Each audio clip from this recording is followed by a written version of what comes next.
Hi, ഞാൻ Zayed Payyanur, സൈക്കോളജിസ്റ്റാണ്.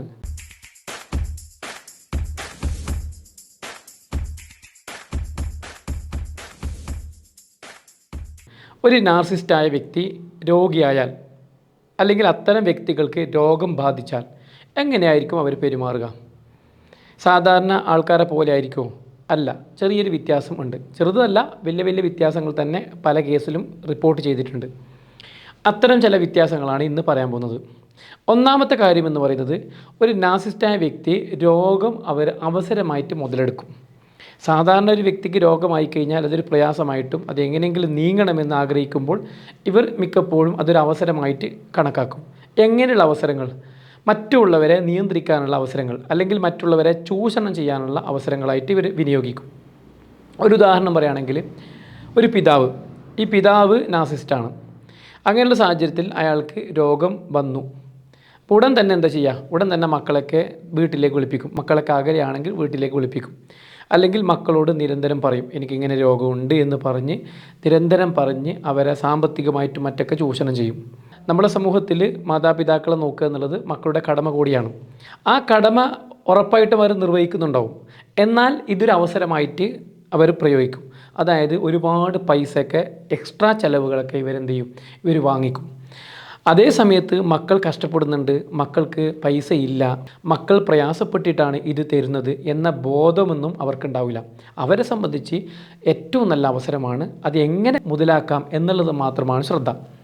ഇനി മറ്റൊരു ലക്ഷണം എന്ന് പറയുന്നത്, ഇവരെന്ത് ചെയ്യും? ഇവർ രോഗം എക്സ്റ്റെൻഡ് ചെയ്യും. അതായത് ഇവരുടെ രോഗം മാറിയാലും മാറിയെന്ന് വ്യക്തമാക്കില്ല, അറിയിക്കില്ല. അല്ലെങ്കിൽ അവർ പറയും, എനിക്ക് മാറിയിട്ടില്ല, എനിക്ക് ക്ഷീണമുണ്ട്, മറ്റ് പ്രശ്നമുണ്ട്, മറ്റ് പല കാര്യങ്ങളുണ്ട് എന്ന് നിരന്തരം പറയും.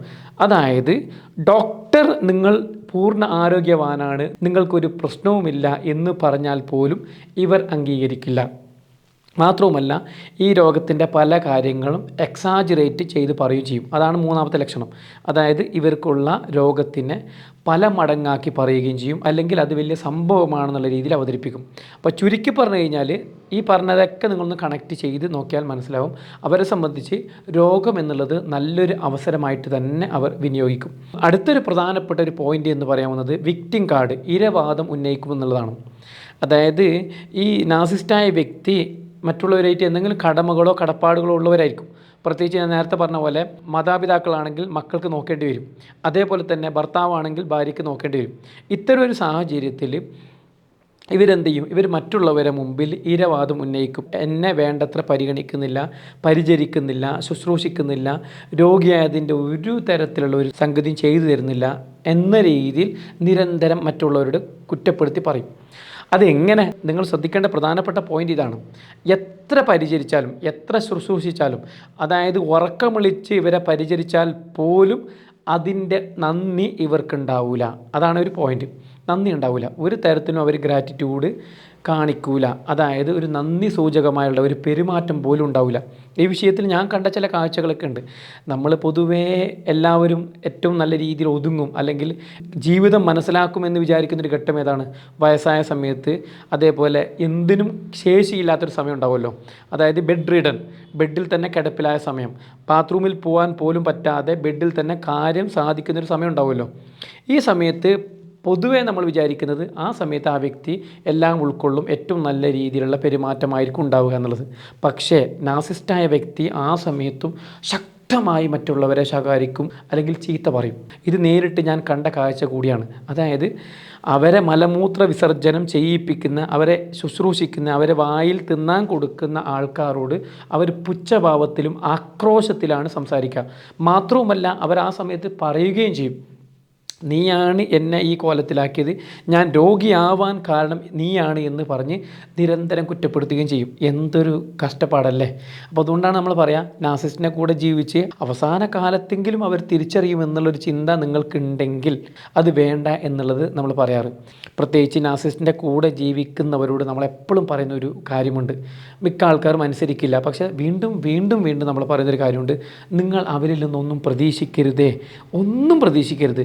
ഒരു വാക്ക് കൊണ്ടോ നോക്ക് കൊണ്ടോ ഒന്നും പ്രതീക്ഷിക്കരുത്. അപ്പോൾ അവർ നല്ലത് ചെയ്യൂലേ, നല്ലത് ചെയ്യും, നിങ്ങളെ സന്തോഷിപ്പിക്കും, നിങ്ങളെല്ലാം ചെയ്യും. പക്ഷേ എന്നിരുന്നാൽ പോലും പ്രതീക്ഷിക്കരുത്. കാരണം പ്രതീക്ഷിച്ച് കഴിഞ്ഞാൽ സ്വാഭാവികമായിട്ടും അതിന് വിപരീതമായി കിട്ടുമ്പോൾ നിങ്ങളുടെ മനസ്സിന് അത് ഉൾക്കൊള്ളാൻ സാധിക്കില്ല. വീണ്ടും അപ്സെറ്റ് ആവും. അപ്പ് ആൻഡ് ഡൗണിലേക്ക് ഇങ്ങനെ മാറി മറിഞ്ഞുകൊണ്ടേയിരിക്കും. അതായത് ഇമോഷണൽ റോളർ കോസ്റ്റ് ഇങ്ങനെ സംഭവിച്ചുകൊണ്ടേയിരിക്കും. മൂഡിങ്ങനെ മാറിക്കൊണ്ടേയിരിക്കും. അതുകൊണ്ടാണ് ഒന്നും പ്രതീക്ഷിക്കരുത് എന്ന് പറയാൻ കാരണം. പ്രത്യേകിച്ച് വയസ്സാം കാലത്ത് പോലും ഇങ്ങനെ പെരുമാറുന്നവരോട് നിങ്ങൾ എന്താണ് പ്രതീക്ഷിക്കുന്നത്? എന്ത് പ്രതീക്ഷിച്ചിട്ടാണ് കാര്യം? ഓക്കെ, അടുത്ത ലക്ഷണത്തിലേക്ക് നമുക്ക് പോവാം. നേരത്തെ നമ്മൾ ചർച്ച ചെയ്തല്ലോ, രോഗം ഒരു അവസരമായിട്ട് അവർ വിനിയോഗിക്കും. അതിലേറ്റവും പ്രധാനപ്പെട്ട കാര്യമെന്ന് പറയുന്നത് ശ്രദ്ധ കിട്ടാൻ വേണ്ടിയിട്ടുള്ള ഒരു ഉപാധിയായിട്ട് അവർ മാറ്റും. പ്രത്യേകിച്ച് എല്ലായിടത്തും ഇവർ അറിയിക്കും എനിക്കിങ്ങനെ ഒരു രോഗമുണ്ട് എന്നുള്ളത്. നാട്ടുകാരെയും വീട്ടുകാരെയും കുടുംബക്കാരെ മൊത്തം അറിയിക്കും. അങ്ങനെ മാക്സിമം ആൾക്കാർ ഇവരെ കാണാൻ വരുത്തും. അങ്ങനെ ഇവരെ സുഖവിവരങ്ങൾ അന്വേഷിക്കലും അതിലിങ്ങനെ ആറാടുന്നൊരു സംഭവം. അവരുടെ ഗ്രാൻഡിയോസിറ്റിയെ, അവരുടെ ഉള്ളിലുള്ള ഒരു അഹന്തയെ പ്രോത്സാഹിപ്പിക്കാനുള്ള ഒരു അവസരമായിട്ട് അവർ രോഗത്തെ കണക്കാക്കും. മാത്രവുമല്ല, ഞാൻ തുടക്കത്തിലേ പറഞ്ഞിരുന്നു, അവർ കൺട്രോൾ ചെയ്യാനുള്ള ഒരു ഉപാധിയായിട്ടും മാറ്റും. പ്രത്യേകിച്ച് മക്കൾക്ക് എവിടെയെങ്കിലും ദൂരെ യാത്ര പോകാനുണ്ടാവും, അല്ലെങ്കിൽ എന്തെങ്കിലും അത്യാവശ്യം ഉണ്ടാവും. ആ സമയത്തൊക്കെ അത് കൺട്രോൾ ചെയ്യാൻ, അത് ഒഴിവാക്കാനുള്ള ഒരു ഉപാധിയായിട്ടും ഇവരുടെ വലയത്തിൽ തന്നെ നിർത്താനുള്ള ഒരു കാര്യമായിട്ടും ഈ രോഗത്തെ അവർ പരിഗണിക്കും. അതുമാത്രമല്ല, ചില നാർസിസ്റ്റുകൾ ശക്തമായ ദേഷ്യവും ഫ്രസ്ട്രേഷനൊക്കെ കാണിക്കും. നാർസിസ്റ്റുകൾ എല്ലാവരും ഒരുപോലെ അല്ലല്ലോ. ചില ആൾക്കാരെ സംബന്ധിച്ച് സ്വൈര്യവിഹാരം നടത്തുന്നവരായിരിക്കും. പല സ്ഥലത്തും ഇങ്ങനെ ഓടിച്ചാടി നടക്കുന്ന എൻ്റർടൈൻമെൻറ്റ് ചെയ്യുന്നവരായിരിക്കും. അവരെ പിടിച്ചിട്ട പോലെ ആയിരിക്കും ഈ രോഗം. അങ്ങനെയുള്ള സാഹചര്യത്തിൽ അവരുടെ പല കാര്യങ്ങളും നടക്കില്ല, പല ഉദ്ദേശ കാര്യങ്ങളും നടത്താൻ പറ്റില്ല. അപ്പോൾ അതിൻ്റെയൊക്കെ ദേഷ്യം അവർ ആരോട് കാണിക്കും? വിക്ടിമിനോട്, വീട്ടിലുള്ളവരോട് കാണിക്കും. അത്രയും ഫ്രസ്ട്രേഷൻ അവർ കാണിക്കും. നമുക്ക് തന്നെ തോന്നും ഇവർക്ക് രോഗം വരരുതേ എന്ന് തോന്നിപ്പോവും. നമ്മളേറ്റവും വലിയ ഒരു ആഗ്രഹം എന്ന് പറയുന്നത് ഇവർക്ക് രോഗം വരാതിരിക്കുക എന്നുള്ളതാണ്. രോഗം വന്നു കഴിഞ്ഞാൽ നമുക്ക് സമാധാനം ഉണ്ടാവില്ല, സന്തോഷം ഉണ്ടാവില്ല. മാത്രവുമല്ല, നമ്മളെ വീട്ടിൽ ഒരു കാര്യം ചെയ്യാൻ പറ്റില്ല. പ്രത്യേകിച്ച് ഇവരെ ശുശ്രൂഷിക്കുന്നതിൽ മാത്രമായിരിക്കണം നമ്മളെ ഫോക്കസ്. നമ്മൾ കുറച്ച് ശ്രദ്ധ മാറിക്കഴിഞ്ഞാൽ അത് വല്ലാത്തൊരു ഉപദ്രവം ഉണ്ടാക്കും. ഇതിൽ ഏറ്റവും പ്രധാനപ്പെട്ട ഒരു കാര്യം എന്ന് പറഞ്ഞാൽ, ചിലപ്പോൾ ഇതിനെ സൈലൻറ്റ് ട്രീറ്റ്മെൻറ്റ് ആയിട്ട് വരെ ഉപയോഗിക്കുന്നവർ ഞാൻ കണ്ടിട്ടുണ്ട്. ഒരു എക്സാമ്പിൾ പറയുകയാണെന്നുണ്ടെങ്കിൽ, ഇപ്പോൾ ഭർത്താവിന് അസുഖമായി. അപ്പോൾ ഭർത്താവിന് അസുഖമായി കഴിഞ്ഞാൽ ഭാര്യമാർക്ക് എങ്ങനെയെങ്കിലും പരിചരിക്കണമെന്ന് ആഗ്രഹം ഉണ്ടാവും. മാത്രവുമല്ല, അവർ മനസ്സറിഞ്ഞ് പരിചരിക്കുകയും ചെയ്യും. അപ്പോൾ ചില ആൾക്കാർ എന്ത് ചെയ്യും, ആ സമയത്ത് ഒരു ഐഡിയ ഉപയോഗിക്കും. സ്വന്തം അമ്മയെ വിളിച്ചു വരുത്തും. എന്നിട്ട് അമ്മ എല്ലാ കാര്യങ്ങളും ചെയ്തു കൊടുക്കും, അമ്മ എല്ലാ കാര്യങ്ങളും ചെയ്തു കൊടുക്കും. ഇതെന്തിനാണ് ചെയ്യിക്കുന്നത്? ഇവളെ ഒരു അകറ്റാൻ വേണ്ടിയിട്ടാണ്.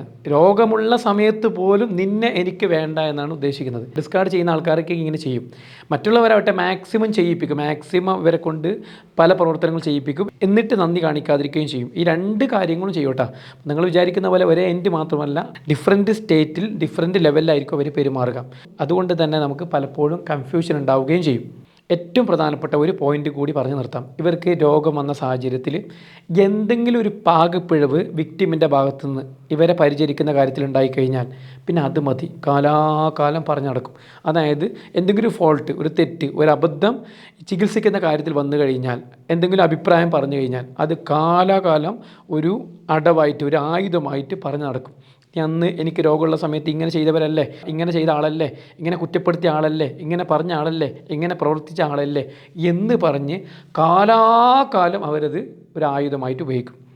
അപ്പോൾ ചുരുക്കി പറഞ്ഞു കഴിഞ്ഞാൽ, ഇവർക്ക് രോഗം വന്നു കഴിഞ്ഞാൽ ഇവർ അതൊരു ബ്ലെയിമിംഗ് ആയിട്ട് ഉപയോഗിക്കും, ഇരവാദമായിട്ട് ഉപയോഗിക്കും, സപ്ലൈ ആയിട്ട് ഉപയോഗിക്കും. പ്രധാനമായിട്ട് സപ്ലൈ, അതായത് ഇവർക്ക് ഇവരുടെ കരുത്ത് കാണിക്കാൻ, ഇവരുടെ നാസിസം കാണിക്കാൻ, ഇവരുടെ സെൽഫ് ഇമേജ് ഒന്നും കൂടി എസ്റ്റാബ്ലിഷ് ചെയ്യാനുള്ള ഒരു ആയുധമായിട്ട് ഉപയോഗിക്കും. അതിന് പുറമെ കൺട്രോൾ ചെയ്യാനുള്ള ഉപാധിയായിട്ട് ഉപയോഗിക്കും, അറ്റൻഷൻ സീക്ക് ചെയ്യാനുള്ള മാർഗ്ഗമായിട്ടൊക്കെ ഉപയോഗിക്കും. ഏതായാലും ഇവർക്ക് രോഗം വരിക എന്നുള്ളത് ഒരു വിക്ടിമിനെ സംബന്ധിച്ച് ഭയങ്കരമായ ബുദ്ധിമുട്ടുള്ള കാര്യമാണ്. ഇനി അടുത്ത വീഡിയോയിൽ പറയുന്നത് നാർസിസ്റ്റിൻ്റെ വിക്ടിമിന് രോഗം വന്നാൽ ഇവരെങ്ങനെ ആയിരിക്കും കാണുക എന്നുള്ളതാണ്. അതായത് ഈ വീഡിയോയിൽ പറഞ്ഞത് നാർസിസ്റ്റിന് രോഗമായി കഴിഞ്ഞാൽ എന്തൊക്കെ സംഭവിക്കുന്നുള്ളതാണ്. നേരെ മറിച്ച് അടുത്ത വീഡിയോയിൽ പറയുന്നത് വിക്ടിമിന് രോഗമായി കഴിഞ്ഞാൽ ഇവരുടെ പെരുമാറ്റം എങ്ങനെയായിരിക്കും. അതൊരു ഡിഫറൻറ്റ് ലെവലായിരിക്കും. അത് നെക്സ്റ്റ് വീഡിയോയിൽ പറയാം. വീണ്ടും കാണാം. നന്ദി.